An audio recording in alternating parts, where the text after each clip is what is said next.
Oui, vous m'interrogez sur le fait de savoir pourquoi la communauté, c'est-à-dire en gros le consistoire israélite, n'est intervenu qu'en 1988, alors que les signaux lancés par Michel Sitaski et Jean-Marie Matisson ont été depuis 1981.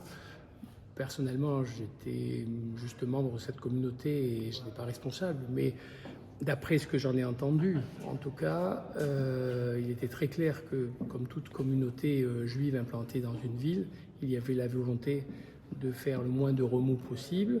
Michel Sitaski était un personnage, évidemment, qui avait une énergie, un dynamisme sans pareil, mais qui, pour nous, si vous voulez, était pas inclus dans cette communauté juive, il ne se revendiquait pas en tout cas, et c'était quelqu'un qui était plutôt dans la contestation. Et comme vous savez, il y a un dicton qui dit que toutes les communautés juives, pour être bien intégrées et bien acceptées, doivent se soumettre aux règles de la ville.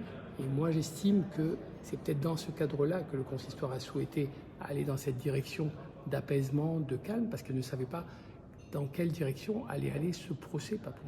Voilà. Et donc je pense qu'il y avait des craintes de remuer quelque chose et que des retombées négatives pouvaient aller évidemment sur la communauté.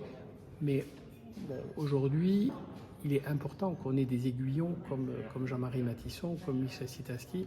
Et évidemment, on voit avec le recul qu'ils ont très bien agi. Ils ont été, il faut le reconnaître, beaucoup plus incisifs, beaucoup plus actifs que le consistoire de l'époque, mais qui avait également ses raisons pour ne pas aller dans cette direction. Alors ils ont eu les raisons disons, de sagesse et de volonté de rester intégrés dans ce pays. Il y avait des hommes d'influence comme Jacques Chaban-Delmas qui, j'imagine, n'était pas favorable pour telle ou telle raison à ce qu'on remue un peu tout ce qui s'est passé.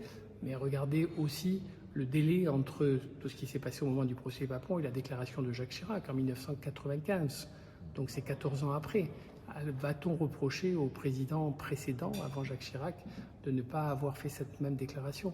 Donc chacun avait ses bonnes raisons, et merci à Jean-Marie Matisson et à Michel Sitaski d'avoir été les porte-parole et les fers de lance de cette action qui a été extrêmement utile pour l'histoire, pour la mémoire de tous ces gens déportés, bien entendu, mais aussi pour l'honneur du pays qui aujourd'hui a reconnu sa responsabilité.